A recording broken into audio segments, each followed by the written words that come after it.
बिस्मिल्लाहिर्रहमानिर्रहीम। गुमनाम हीरो के मुअज़्ज़ज़ नाज़रीन, अस्सलामु अलैकुम। दोस्तों, लाइक ज़रूर कर दिया करें, शुक्रिया। आइए चलते हैं कहानी की तरफ।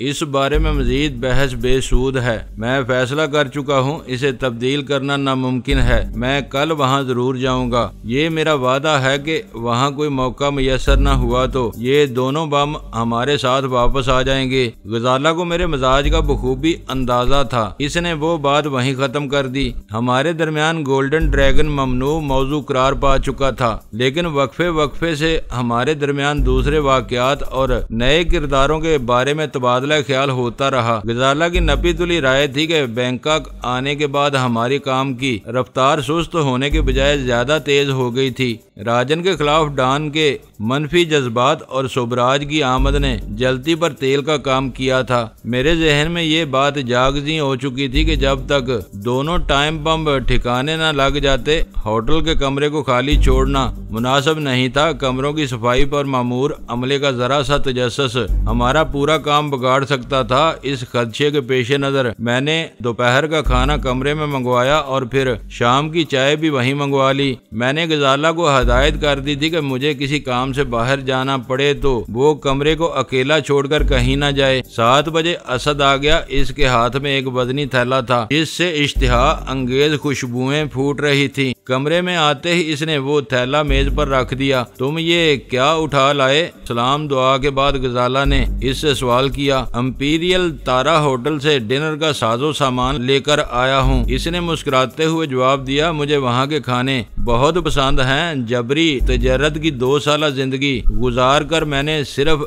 ये दरियाफ्त किया है कि बैंकॉक में हम लोगों के मतलब के खाने कहाँ कहाँ मिलते हैं। हिंदुओं और सिखों ने चटखारों के लिहाज से बैंकॉक को दिल्ली के साथ ला खड़ा किया है। अभी थैला खुलेगा तो तुम्हारे ज़ौक का अंदाजा हो जाएगा। ये बताओ कि तुम आज दिन भर कहाँ गायब थे? सुबह के बाद अब नजर आए हो। रूटीन की कुछ रिपोर्टें वगैरह इस्लामाबाद भेजना थी। इसके बाद मैं सुबराज के चक्कर में लगा। इसके बारे में कहीं से कोई खबर नहीं मिल रही। ऐसा मालूम होता है जैसे इसके यहाँ पहुँचते ही इसे जमीन निकल गई हो। सुबराज अपने अरूज के दिनों में बैंकॉक आता था तो इस मुअज़्ज़ज़ पाकिस्तानी सियासतदान की मेहमानदारी के सिलसिले में असद का शहर के बेहतरीन लोगों से राब्ता रहता था। इसने एक एक करके इन सब को टटोल लिया था, लेकिन सुबराज की आमद के बारे में कहीं से कोई खबर नहीं मिल सकी थी। इसने खुद इसे बैंकॉक में उतरते हुए ना देखा होता तो हमें कानो कान भी पता न चलता कि हमारा सबसे बड़ा हरीफ शहर में वारद हो चुका है। क्राइन बता रहे थे कि पाकिस्तान में हवा खेजी के बाद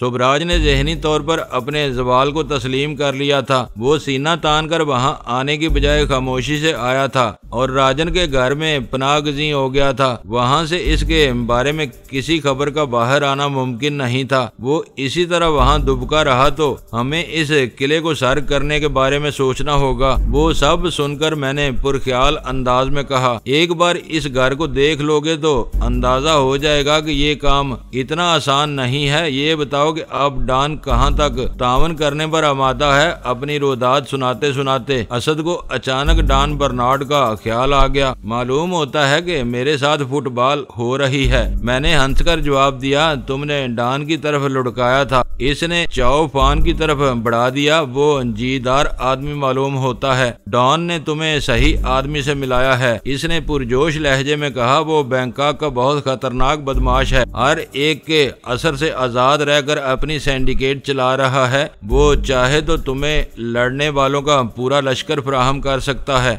मेरे लिए ये बात हौसला अफजा थी कि चाओ का नाम असद के लिए नया नहीं था। बैंकॉक की ज़ेरे ज़मीन दुनिया के बारे में इसकी मालूमात काबिल रश्क थी। चाओ का जिक्र आया तो असद तफसीलात जानने के लिए बेचैन हो गया। इसे ये अंदाजा नहीं हो सका था कि बात एक से दूसरे आदमी तक पहुंच गई थी। मेरे लिए तफसीलात दोहराना मुश्किल था। मेरे इशारे पर गजाला ने इसे शुरू से हर बात बतानी शुरू कर दी। गोल्डन ड्रैगन का जिक्र करने से पहले इसने असद को ये बता दिया कि मैं इस बारे में एक फैसला कर चुका था और इस पर कोई तनकीद सुनने के लिए तैयार नहीं था। गजाला से सब कुछ सुन लेने के बाद वो वो तीर की तरह ड्रेसिंग टेबल की तरफ गया और एहतियात से कपड़ा हटाकर एक चौकोर टाइम बम अपने हाथ में ले लिया। तेज रोशनी में कई मिनट तक इसका जायजा लेने के बाद इसने बम वापस रखते हुए इंकशाफ किया कि इस पर साख्त के बारे में कोई निशान न होने के बावजूद इसे शुबा था कि वो अमरीकी साख्ता था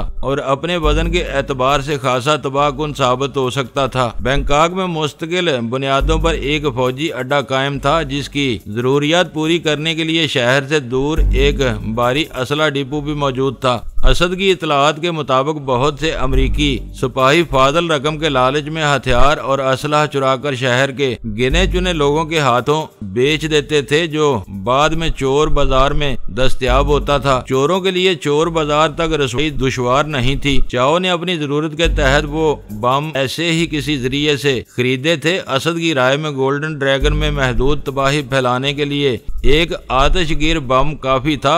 दोनों के बेयाक वक्त इस्तेमाल के नतीजे में जुए खाने की इमारत संगीन नुकसान से दो चार हो सकती थी।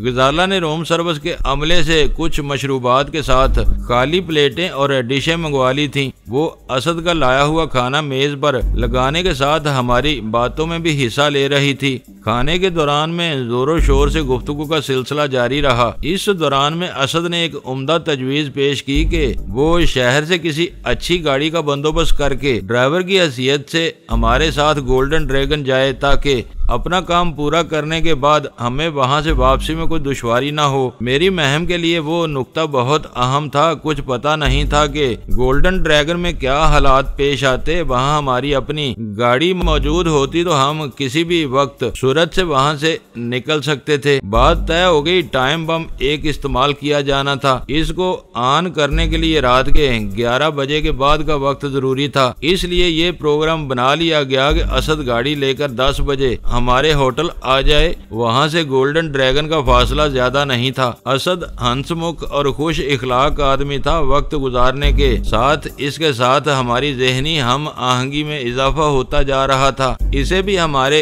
कमरे में घर का माहौल मिल रहा था। वो जमकर हमारे साथ बैठा बातें करता रहा। 2 साल जमूद के बाद कोई बड़ा काम शुरू होने की वजह से वो खासा पुरजोश नजर आ रहा था और हमें दरपेश महम के हर पहलू पर बारीक बीनी के साथ बात कर रहा था। खाने के बाद चाय का दौर चला। 11 बजे वो रुखसत हो गया। हम दोनों भी कपड़े बदलकर बिस्तर पर दराज हो गए। गजाला के जहन पर कमरे में रखे हुए टाइम बमों का खौफ सवार था। फिर भी मुझसे पहले इसकी आंख लग गई। मैं बिस्तर पर लेटा खामोशी से आने वाले दिन के बारे में सोच रहा था। 1 बजे यकायक मेरे मोबाइल फोन की घंटी बज उठी। गजाला की नींद में खलल पड़ने के खौफ से मैंने जल्दी से फोन उठाया, लेकिन वो बेजान हो चुका था। इस वक्त मेरे जहन पर इस मतवक्को तसादम के मसाइल सवार थे जो राजन और सोबराज के साथ होने वाला था। 1 घंटी बजकर फोन बंद होने से मुझे तशवीश होने लगी। ना जाने वो कौन था जो इतनी रात के मुझे हरासा करना चाह रहा था। मैंने बटन दबाकर कॉल करने वाले का फोन नंबर देखा और मेरी हड्डियां तक सुलग उठी। स्क्रीन पर अव्वल खान का फोन नंबर मेरा मुंह चिढ़ा रहा था। वो नंबर इस वक्त वीरा के इस्तेमाल में था। वो अमेरिका में बैठी हुई थी मगर अपनी हरकतों से बाज नहीं आ रही थी। इसे अंदाजा था कि वो हमारे सोने का वक्त था। इसने जानबूझकर हमारे आराम में खलल अंदाज होने की कोशिश की थी। वो अपनी रात की नींद पूरी कर चुकी थी। दोबारा मुझे सताने की कोशिश कर सकती थी। मैंने फोन बंद करके तपाई पर रख दिया। रात गुजर गई। अगला दिन पुरसकून अंदाज में शुरू हुआ। असद को शाम को गाड़ी लेकर हमारे पास आना था। सुबह इसने चक्कर लगाने के बजाय फोन करने पर इत्तफाक किया। दोपहर को चाओ का फोन आया और इसने इतला दी कि गमलों में बीज उगाने के लिए इसने अपने 4 होशियार मालियों को मामूर कर दिया था। इसने झिझकते हुए मेरे प्रोग्राम के बारे में सवाल किया। मैंने खुश्क लहजे में इसे बता दिया कि इसमें कोई तब्दीली नहीं हुई थी। 5वां गमला मेरा था। आदमी मसरूफ हो तो वक्त इतनी तेजी से गुजरता है कि इसका अंदाजा नहीं हो पाता। इंतजार में वही लम्हात इतने तवील हो जाते हैं कि एक एक पल गुजारना दुश्वार हो जाता है। दिन ढलने के साथ मेरे असाब पर हल्की सी बेचैनी सवार होती जा रही थी, जो इंतजार के तनाव का नतीजा था। इस दौरान में गजाला ने मुझे याद दिलाया कि मैंने गोल्डन बार में एक बम इस्तेमाल करने का इरादा किया था। दूसरे बम को इससे पहले कहीं छुपाना जरूरी था। इसे कमरे में छोड़ने का खतरा मोल नहीं लिया जा सकता था। वो मसला अहम था। चंद लम्हों के लिए मैं चकरा गया। इस वजनी थैले को बिला वजह साथ लेकर घूमना मुनासिब नहीं था। अचानक मेरे जहन में इस मसले का हल आ गया। इस रात असद की लाई हुई गाड़ी हमारे इस्तेमाल में रहती, फाजल बम इसमें छोड़ा जा सकता था। बाद में असद वो बम अपने साथ ले जाकर महफूज कर लेता। जरूरत पेश आने पर इसे दोबारा इस्तेमाल किया जा सकता था। 9 बजे हम दोनों ने गोल्डन ड्रैगन जाने का तैयारी शुरू कर दी। गजाला पाकिस्तान में हमेशा पाकिस्तानी लिबास में रहती थी। इस दोपहर में बाजार गई थी तो अपने लिए कुछ कमीजें और पतलूने खरीद लाई थी। वो कपड़े जेबतन करने के बाद गजाला की साजदाज ही निराली हो गई। स्याह हम रंग फूलों वाले लिबास और गले में स्कार्फ, साथ वो पाकिस्तानी तो क्या एशियाई भी नहीं लग रही थी। इसके सुर्खी मायल हुए रंग रूप पर हल्के से मेकअप ने रही सही कसर पूरी कर दी थी। मैंने इसे देखा और देखता रह गया। क्या मेरे सर पर सींग निकल आए हैं जो मुझे इतने गौर से घूरे जा रहे हैं? इसने मेरी शोख और तेज नजरों से बेआराम होकर कहा, मैं ये देख रहा हूँ कि यहाँ आकर तुमने भी पर पुर्जे निकाल लिए हैं। इस वक्त तुम सरापा क्यामत लग रही हो। ऐसा न हो कि तुम्हारी वजह से वहाँ किसी से मेरी झड़प हो जाए। मुअज़्ज़ज़ और बावकार नजर आने के लिए ये सब जरूरी था। मेरी बिलवास्ता तारीफ पर इसने खुश होते हुए कहा, मैंने ये कपड़े खरीदे तो मेरे फरिश्तों को भी इल्म नहीं था कि आज मुझे आपके साथ गोल्डन ड्रैगन जाना पड़ेगा। गजाला बहरहाल औरत थी, जाती ज़ेबाइश इसका फितरी हक था, मगर मुझे मर्द होते हुए भी अपने लिबास पर खास तवज्जो देनी पड़ी। टाइम बम को अपने लिबास में छुपाकर ले जाने के लिए कोट का इस्तेमाल नागुज़ीर नजर आ रहा था। मैंने एक वजनी डिबिया कोट की अंदरूनी जेब में रखकर आईने में झूल वगैरह का जायजा लिया और इस रात सूट पहनने का फैसला कर लिया। असद अपने वादे के मुताबिक गाड़ी लेकर 10 बजे आ गया। इंटरकॉम पर इसकी आमद की इतला मिलते ही मैंने कमरा छोड़ दिया। फाजल टाइम बम गजाला के वेंटी बैग में रख लिया गया था। असद ने हम दोनों को देखा और बेइख्तियार मुस्कुरा दिया। अब कोई माई का लाल तुम दोनों को वहाँ से नहीं लौटा सकेगा। दोनों एक दूसरे की शान बढ़ा रहे हो। सफर मुख्तसर था। मैंने रास्ते में फाजल टाइम बम असद के हवाले कर दिया। जरा सी देर में हमारी गाड़ी गोल्डन ड्रैगन के सामने जा रुकी। बरामदे से एक पस्ता कामत आदमी लपक कर गाड़ी की तरफ आया और मेरी सिमत का दरवाजा खोल कर अदब से खड़ा हो गया। असद ने पेशावर ड्राइवरों की तरह उतर कर गजाला का दरवाजा खोल दिया। हम दोनों उतरकर बरामदे की तरफ बढ़े। वहाँ मौजूद दरबान ने हमारे लिए दरवाजा खोल दिया। मैंने बरामदे में घुसते ही ये नोट किया था कि कसीनों में बड़े गमले कसरत से रखे हुए थे। दाखिली जीनों के करीब रखी हुई तख्ती से पता चला कि कैसीनो की ऊपरी मंजिल भरी हुई थी, वहाँ दाखिला बंद था। मैंने काउंटर से 2000 बात के टोकन खरीदे और गजाला के साथ हाल में दाखिल हो गया, जहाँ मखसूस बोझल माहौल में हर तरफ रकमों की बाजियां लगी हुई थी। वहाँ कार्ड्स और बिलियर्ड से लेकर मशीनों पर रकमें लग रही थीं। हाल की फिजा में अल्कोहल और तंबाकू की तेज बू रची हुई थी। हाल मर्दों और औरतों से भरा हुआ था। साफ नजर आ रहा था कि वहाँ जोड़ों के अलावा पेशावर लड़कियां और औरतों की खासी तादाद भी मौजूद थी। हाल के कई गोशों में पौधों के गमले नजर आ रहे थे। ऐसा मालूम हो रहा था जैसे राजन को फूलों और पौधों के इस्तेमाल का कब्त हो। ऐन मुमकिन था कि चाओ ने इसी वजह से राजन के ठिकानों के लिए फूलों और गमलों के इश्तिहारे इस्तेमाल किए हों। मैं गजाला के साथ एक रूलेट मशीन पर रुक गया। वहाँ आने का जवाब पैदा करने के लिए काम करने से पहले कुछ रकम गुमानी जरूरी थी। हम दोनों मशीन पर काफी देर तक मुख्तलिफ नंबरों पर टोकन लगाते रहे। हमारे सितारे यावर नहीं थे। टोकन तेजी के साथ खत्म होते रहे। तकरीबन पौन घंटे में हमारे हाथ खाली हो चुके थे। मैं हाल के दूर अफ्तादा गोशे की तरफ बढ़ गया, जहाँ मेजों पर लोग खुर्दो नोश में मसरूफ थे। एक खाली मेज पर कब्जा जमाने के बाद मैंने खूब रू वेट्रेस को मशरूबात का ऑर्डर दिया। मैं अपनी जेब में मौजूद वजनी टाइम बम की वजह से बहुत बेआरामी महसूस कर रहा था। मेरी नजरें कसीनों के वॉशरूम की तलाश में चकरा रही थीं। आखिरकार मुझे वॉशरूम नजर आ गया। गजाला को मेज पर छोड़कर मैं तेजी से वॉशरूम की तरफ बढ़ गया। वहाँ ओट में एक मुसल्ला मुहाफिज मौजूद था। मैं अंदर दाखिल हुआ तो मैदान बिल्कुल साफ था। मेरे सिवा अंदर कोई मौजूद नहीं था। मैं लम्हा भर के लिए वॉश बेसिन पर रुका। धड़कते हुए दिल के साथ अपनी जेब से टाइम बम निकाला। पलट कर देखा तो मैदान बदस्तूर साफ था। मैं अंदर आते हुए इन दो गमलों को देख चुका था जो इन हदूद में करीने से रखे हुए थे। मैंने बम निकालकर इसका सुरख बटन ऑन किया और बहुत सूरत से वो डिबिया गमले पर झुके हुए पत्तों के नीचे डाल दी। मैं सीधा होने भी न पाया था कि अचानक एक आवाज ने मुझे हिलाकर रख दिया। मिस्टर, तुमने वहाँ क्या रखा है? वो दुरुस्त आवाज सुनकर मेरा दिल उछलकर हलक में आ गया। मैं पलटा तो बाहर वाला मुसल्ला चौकीदार अंदर आ चुका था। इसकी निगाहों में वाज़े तौर पर शकूक शुबहात नजर आ रहे थे। यहाँ मुझे सरसराहट की आवाज आई थी। बौखलाहट के आलम में मैंने इसे बताया, शायद इस गमले में कोई चूहा घुसा हुआ है। चूहा? इसने हैरत से दोहराया और तेजी से आगे गमले की तरफ बढ़ गया। मेरे लिए वो बहुत नाजुक लम्हात थे। चूहे की तलाश में मुहाफिज टाइम बम तक पहुंच जाता तो मेरी फरार की हर राह मसदूद हो सकती थी।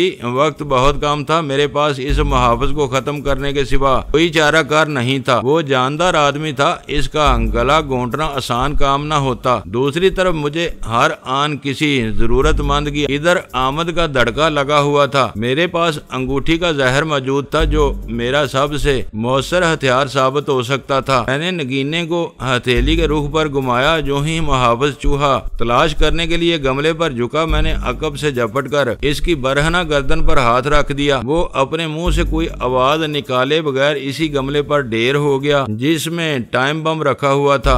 वो फर्श से दीवार तक सफेद टाइलों से मुज़य्यन एक काफी कुशादा कमरा था, जहाँ एक तरफ दीवार के साथ 6 बड़े बड़े वाश बेसन ठंडे और गर्म पानी की दोहरी टूंटियों के साथ लगे हुए थे। हर वाश बेसन के ऊपर अलग दमकता हुआ आईना लगा हुआ था। बगली दीवार के साथ मर्दों के लिए खड़े होकर पेशाब करने का बंदोबस्त था। अकब में एक कतार से कमोड वगैरह के साथ कई कैबिन बने हुए थे। मैं इनमें से किसी कैबिन में दाखिल नहीं हुआ था, लेकिन इनके दरवाजों की कदरे कुशादा जुरियों से मुझे अंदाजा हो गया था कि इस वक्त वहाँ कोई मौजूद नहीं था। मुसल्ला मुहाफिज इस कमरे से बाहर जिस तरह जमकर खड़ा था, इसके पेश नजर मुझे गुमान तक नहीं था कि वो अपनी जगह छोड़कर अंदर का रुख करेगा। मुझे ज्यादा से ज्यादा ये धड़का था कि गोल्डन ड्रैगन का कोई और गाहक फितरी दबाव के तहत मजबूर होकर इधर न आ निकले। ऐसी किसी इम्कानी मुदाखलत से बचने के लिए मैंने बहुत तेजी से अपना काम मुकम्मल किया था। मुहाफिज को वहाँ आने में लम्हा भर की भी ताखीर होती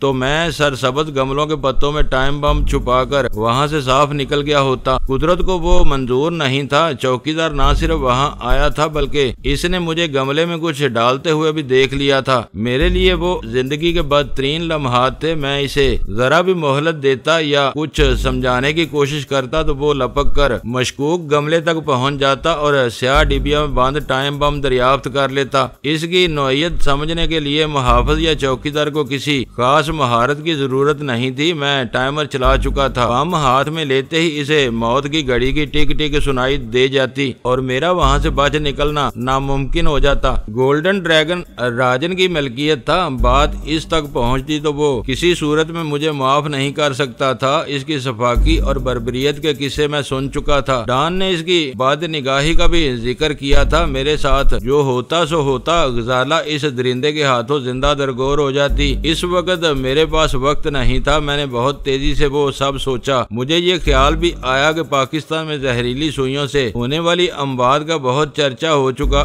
इन्हें मेरी शनाख्त बना दिया गया था। हाक्स बे के सनी हाट के पास 2 अमरीकी कमांडोज इस हथियार के ज्यादा पुराने शिकार नहीं थे। शोभराज को डॉन के जरिए इस मुहाफिज की मौत का सबब मालूम होता तो फौरी तौर पर इसका जहन मेरी तरफ मबजूल हो जाता। अंगूठी के खोखले नगीने में पोशीदा जहर के इस्तेमाल के नतीजे में बैंकॉक में मेरी मौजूदगी का राज फाश हो सकता था। नफा और नुकसान, जिंदगी और मौत, वो सब पलक झपकते में एक फिल्म की तरह मेरे जहन में घूम गया। इस वक्त मेरे लिए अपनी जान बचाना सबसे ज्यादा जरूरी था।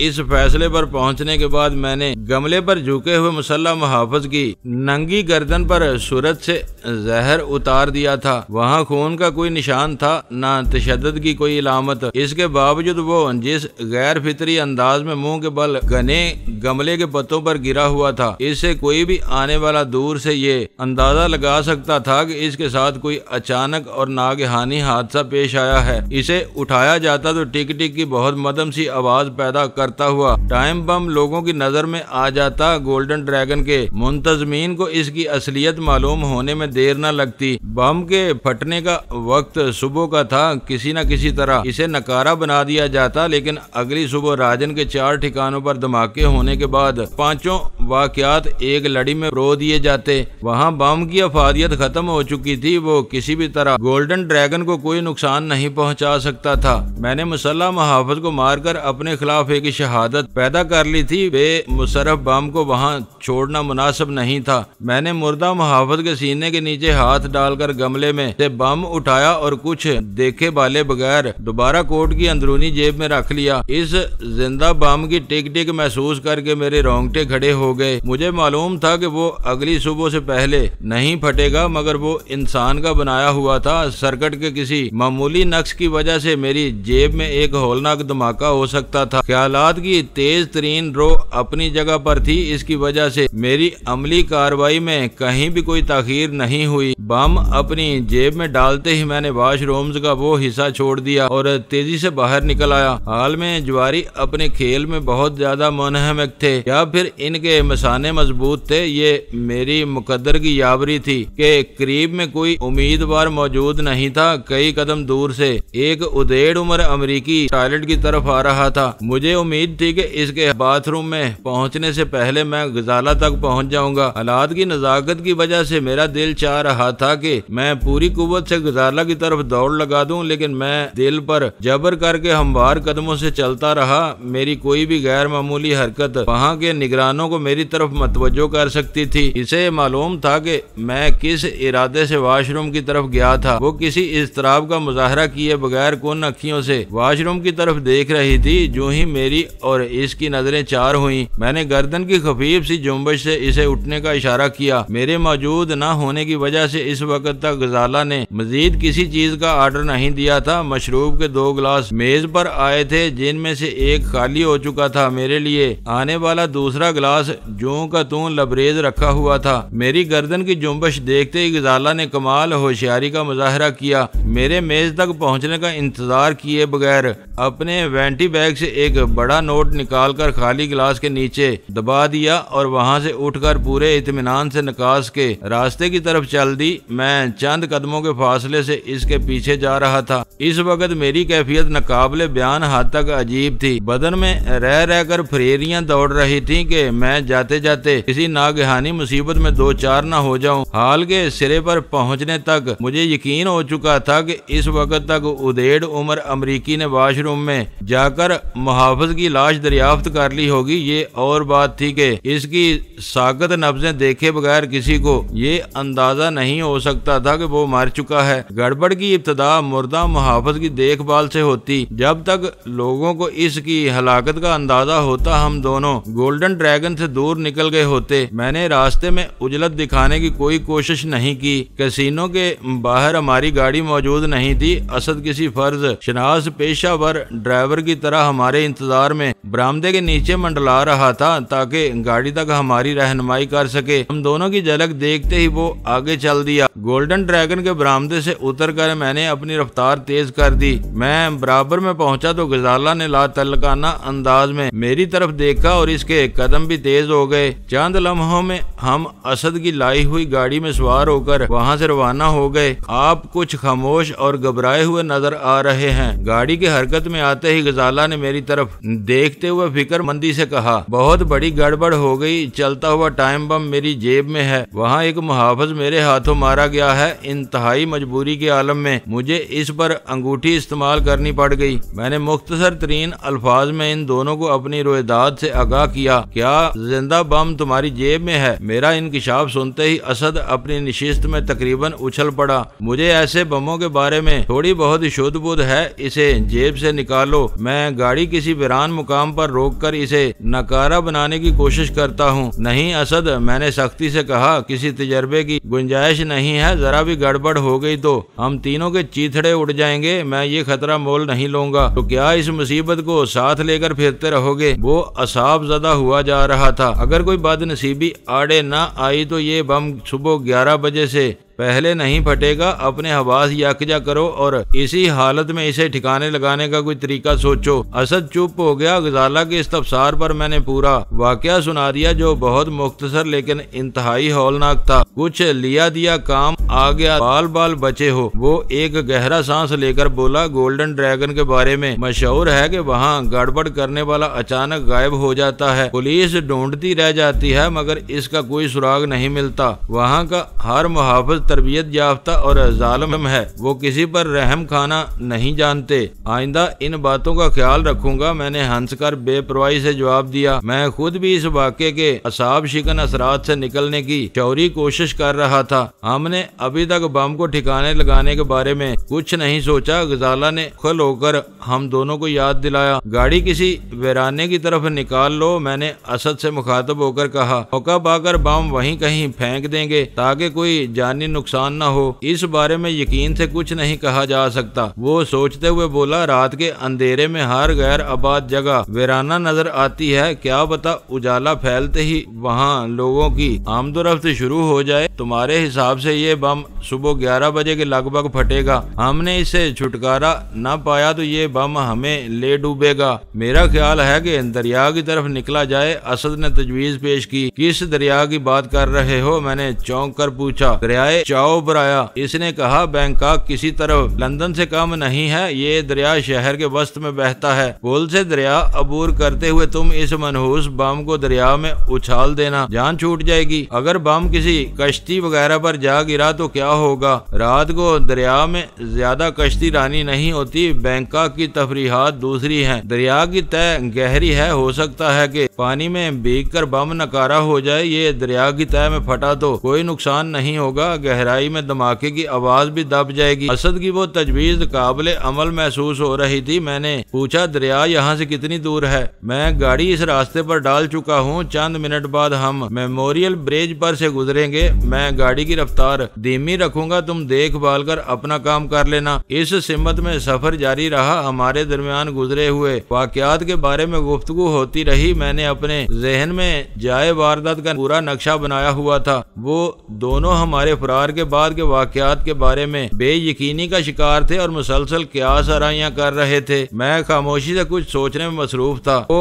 इलाका ज्यादा रोशन नहीं था। दूर से दरिया के तारीक पानी में कुर्बो जवार की रोशनियों का इनेकास नजर आ रहा था। गाड़ी पुल पर चढ़ी तो असद के अंदाजे की तायद हो गई। दरिया में तैरती हुई रोशनियों के फुकदान से मेरी हिम्मत बंदी और मैंने जेब से स्याह वजनी डिबिया निकालकर अपनी सिमत का पूरा शीशा उतार दिया। असद कह चुका था कि दरिया गहरा है मगर मैं भी अकल से पैदल नहीं था। वो गहराई दरिया के वस्त ही में मिल सकती थी। मैंने मुड़कर देखा, हमारे पीछे ज्यादा ट्रैफिक नहीं थी। असद की सुस्त रवि की वजह से दो गाड़ियां तेजी से करीब आती जा रही थी। यके बाद दीगरे वो दोनों गाड़ियां हमारे बराबर से आगे निकल गईं। इस वक्त इसकी कार पुल के वस्त से जरा दूर थी। इससे पहले कि हमारे पीछे किसी और गाड़ी की रोशनियां नमूदार होती, मैंने बम को अपने हाथ में तोला और सीट से उचक कर इसे पूरी कुव्वत से खिड़की से बाहर उछाल दिया। वो फजा में उड़ता हुआ नीचे की तरफ चला और लम्हा भर में नजरों से ओझल हो गया।